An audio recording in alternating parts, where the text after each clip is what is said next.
Negamuzu coming at you with this week's tournament report. I know I am a day late, but I tell you right now, there is a lot of madness going on. This is not just a tournament report, but it's an introduction to something new. Something new because I was thinking, what do I want this tournament report to be about? Well, I realized tournament reports should be reporting something different, alright?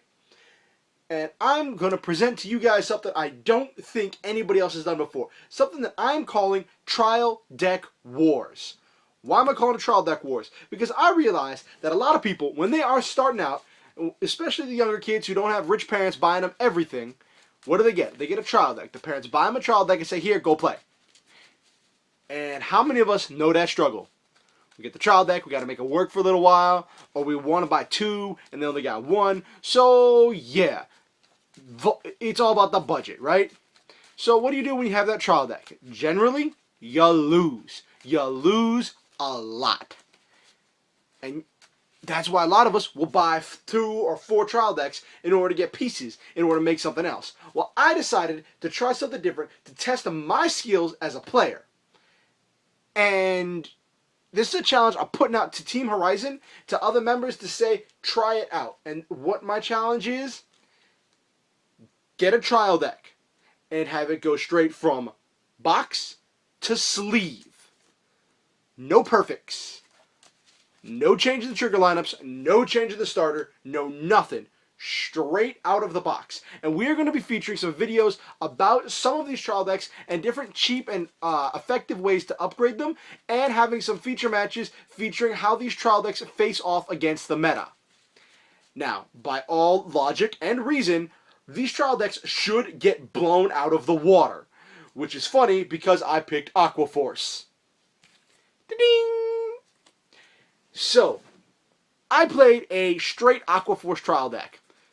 Vanilla starter, vanilla stuff, awkward looking heel trigger, depressed man is one of my primary grade 3s. I mean, seriously, someone pointed out to me, just look how depressed he looks. Anyway, so, that was what I played this week. It was a little bit dumb, a little bit crazy. I went 1 and 2. My first match was against Neonectar, and I got my ideal field set up, and I managed to apply consistent pressure. With this deck, it's all about their Vanguard being the 3rd swing, and setting up so that way you have a 16, 16, and then Vanguard swing 21. Doing that consistently every turn is insane. And a better field setup was with the 10k booster that this trial deck came with behind your Vanguard circle, and then you go 16, 16, 23, which is hilarious. Or you could even make it 18, 18, 23 to scale for 13k bases. This is, when used properly, you can apply a lot of pressure to rearguard columns, and it's just, if you get the proper field setup, you're fine. The big trick is guarding early. You want to guard whenever blocking only costs 1 card. If you block a lot of the damage that only costs 1 card, since you're not generally racing to limit break, because most of your limit breaks are kind of lackluster, then when your opponent explodes with the break right, you can kind of just no guard. And at that point, you'll have 2 to 3 turns to hope to kill them. Against some decks, like OTT, that generate extreme amounts of hand, or duos, you're going to have a bad time, which is what I discovered round 2.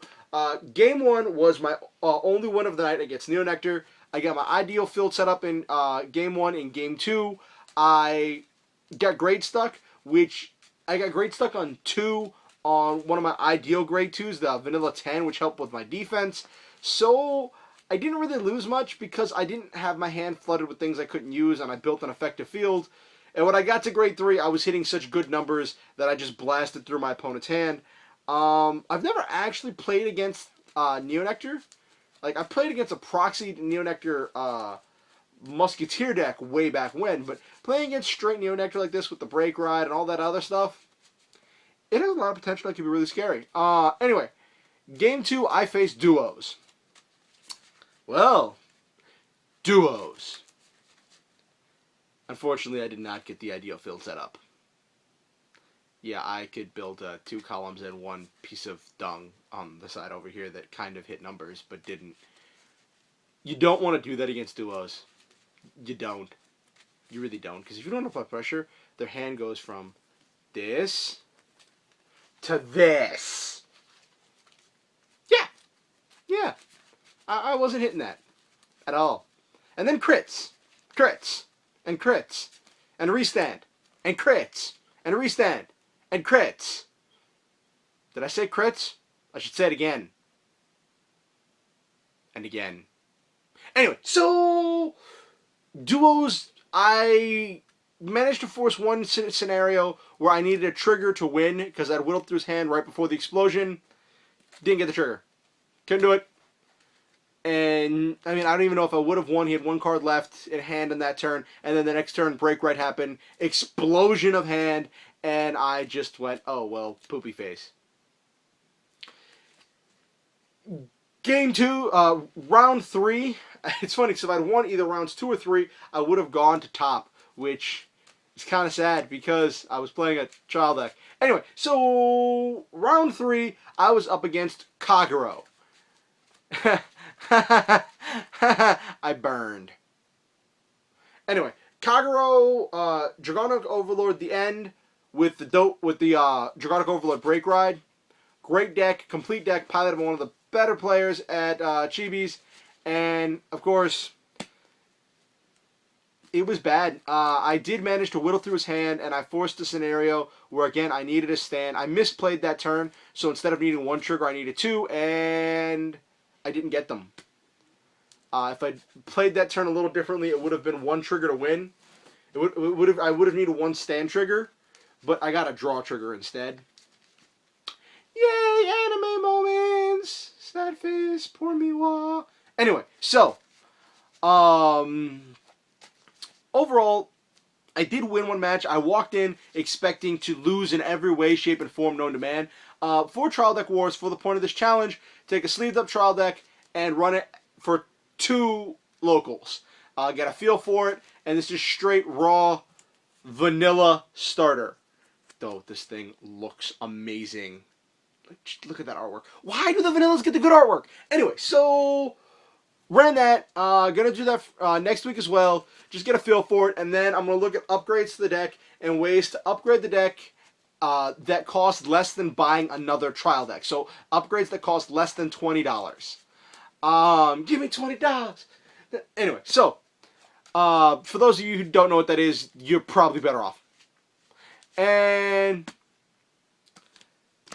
I'm going to look at upgrades, a lot of commons, and unfortunately, as much as I wanted to run a lot of perfect guards, I got to think about, budget-wise, because I want to build this and upgrade this as though I was a kid, starting with nothing, getting the trial deck, and how would I go about upgrading it in order to be able to compete?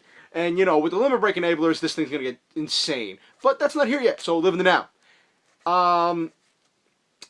If you have any ideas, any suggestions for what should be the next trial deck, leave a comment down below. Like, comment, subscribe for even more card fight madness. There was only a few people at this tournament, so I don't think it's really worth mentioning top 4. But I'm hoping to get some more interviews and some more fight videos. If you guys want, I can do a profile of everything that's in the deck, but you can kind of just Google it. So, yeah, but I will do a profile of what I like, what I dislike in the deck. But, yeah, so it's your homeboy, Negamuzu. Peace out. Shit.